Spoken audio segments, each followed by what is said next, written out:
ñun benn mbooloo lañ boo xam ni ñu ngi dippee suñu bopp Sakku Yiw action pour l'espoir suñu liggéey nekk di jàppalanteeg seen askan ci lépp loo xam ni aajowoo nañ ko ci ay mbooleem facette yu bëree bëri muy ci wàllu ndox ci wàllu santé ci wàllu éducation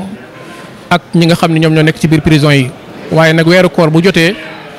dañuy def lu mel nii nga xamante ni ñu ngi koy def fii ci Louga ci centre bi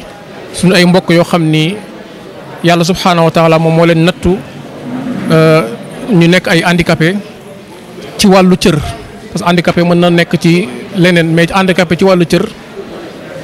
ñu ñëw di leen taxawu di jàppalante ak ñoom chaque weeru koor ñëw di leen indil li nga xam ni moom mooy ay kit alimentaire kit bi day nekk benn 25 kilos ceeb benn paquetu grosse suukar ak benn 5 litres diwlin tey fii ci Louga ñi ngi fi indi 100 kit pour ñu mën koo séddale ñi nga xamante ni moom mooy ñi ko soxla. waa liggéey yi daaw ñi ngi defoon 10 régions mais ren incha allah fukki régions yeeg ñeent yëpp lañ bëgg a def mooy suñu mébét ndax daaw defoon nañu 1400 kit mais ren incha allah bëgg nañu def 2000 kit bëgg ko def nag partout ci Sénégal. waaw Sakku Yiw taxawaayam mooy comme li ma wax léegi mooy ay xale lañ yoo xam ni ñoo dajaloo am mébétu dimbali seen askan maanaam bay seen wàll ci li nga xam mooy waar wi. ba ñu jógee la ñu njëkk a def moom mooy xool dëkk yi nga xam ni dañoo am jafe-jafe ndox te loolu ba tey ñi ngi koy def actuellement li ñu defagum ci ay teen yoo xam ni bënd nañ ko ci ay dëkk mat na 304 ci li ma xamagum. ci wàllu école yi tamit muy éducation ba ma wax sànq defaragum nañ juróomi école bu ñuy wax Bambali am na bu nekk fii ci Daara Jolof dëkk bu ñuy wax Mband Louga gii dëkk bu ñuy wax Njekki naan école ma nga fa ak beneen dëkk bu ñuy wax Bàkko Jol fële ci booru Sine ak beneen dëkk bu ñuy wax Njagañaaw moom it ba tey ci booru Sine la. loolu ci wàllu éducation la bu ñu demee ci li nga xam ne mooy wàllu santé yàlla dimbali nañu ba tabaxal nañu ñetti case de santé benn bi mi ngi nekk benn dëkk bu ñuy wax Walankengi ci Kédougou beneen bi mi ngi nekk Fass Ndiayeen ci booru Tamba beneen bi mi ngi nekk Arafa fële fa nga xamante ne si moom mooy ca Kolda loolu ci wàllu santé bi la. Sakku Yiw tamit dañuy taxaw ay jirim am nañ lu mu ëpp téeméeri jirim yoo xam ni Sakku Yiw moo leen jël en charge ci seen lépp ci seen dund seen col seen santé seen lépp. Sakku Yiw ba tey day intervenir ci kaso yi muy kaso Sénégal yëpp dañ fay intervenir di fa yóbbu ay imam yu fay jiite ay vendredi ak li nga xam mooy juma ak li nga xam ne mooy tabaski korité en même temps di dimbalante ak ñoom ci wàllu social.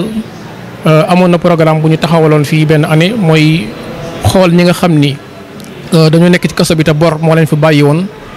ñu tànn ci ay ñetti nit wala waa ma tànn ci maanaam ay quelques nit yoo xam ni gis nañ ñi seen bor weesuwul 3 millions ñu fayal leen yàlla dogal ñu daal leen libéré. comme lu bari ni ñu koy faral di gisee bu ñu gisee ay nit yu jóg di dox ci wàllu social léeg-léeg saa ñu ne ay naar ñoo nekk seen ginnaaw wala ay tubaab ñoo nekk seen ginnaaw Sakku Yiw amul kenn ku nekk ci ginnaawam lu dul ay nit yoo xam dañuy def ngir yàlla te loolu membre yi nga xam ne ñoom ñooy membre Sakku Yiw ñoom ñoo ci jiitu ndax man nekkuma membre fondateur mais jàpp naa ni membre yi nga xam ñoom ñoo ñëw fekk si mën naa wax ne man maa ci première ndax Sakku Yiw 2011 lañ ko taxawal man 2012 man dugg naa ci biir Sakku Yiw amul kenn koo xam ni moom moo nekk suñu ginnaaw di ñu financé lu dul ay jullit yoo xam ni gis nañ Sakku Yiw acte bi ñuy def nekk acte bu noble ñoom it ñu gis ni lii kat yoonu yiw la buntu yiw la bu ñu lancé loo xam ne benn programme la lu aju ci benn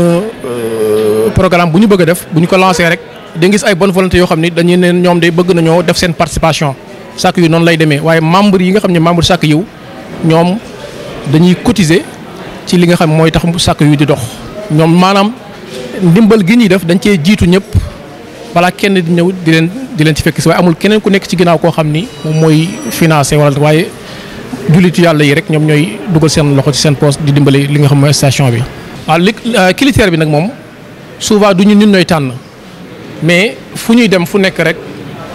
ñañ fay fekk ñoom ñi nga xam ñoo fa dëkk ñoom ñoo gën a xam ñi nga xam ne ñoom ñoo aajowoo ñoom la ñuy bàyyeeg wàllu tànn bi su ko defee ñoom ñooy tànn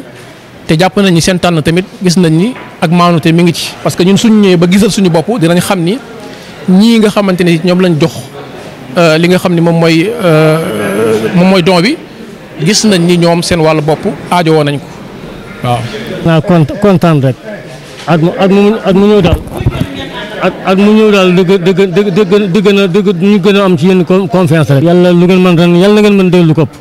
te li ngeen ci séenu yàlla na leen ko yàlla def ci dara yonent bi alayhi salaatu wasalaam ñun mën yéen rek man yàlla yàlla defal. kontaan rek am yéen ci yëg ci yéen lool kontaan ci yéen lool yàlla dool leen jàmm. yàlla dool leen jàmm. Et pourtant c'est pas des petits foyers, c'est des foyers qui minimum sont composés d'un couple et de 5 membres de la famille en général. Donc pour cette personne qui se contente de 50 €, je crois que si on vous le dit, vous pensez que c'est exagéré, mais c'est pas exagéré. Donc c'est pour encore vous inciter, vous signaler l'urgence de l'entraide dans ce pays-là. Parce qu'il ne faut pas oublier qu'on est dans un pays pauvre. Il ne faut pas se limiter à regarder autour de soi dans le petit confort où on vit. Il faut aussi essayer de penser aux autres, comme ces gens qui sont handicapés, qui ont besoin de vous. Il l'a signalé leur président, l'inconfort dans lequel ils vivent. Pas seulement un inconfort social, mais ils sont souvent dans des cadres qui ne sont pas adaptés à leur personne. Et ça, je crois que nos autorités et bien sûr les bénévoles ont quand même un grand rôle à jouer, c'est-à-dire d'aller vers ça, vers l'adaptation du cadre de vie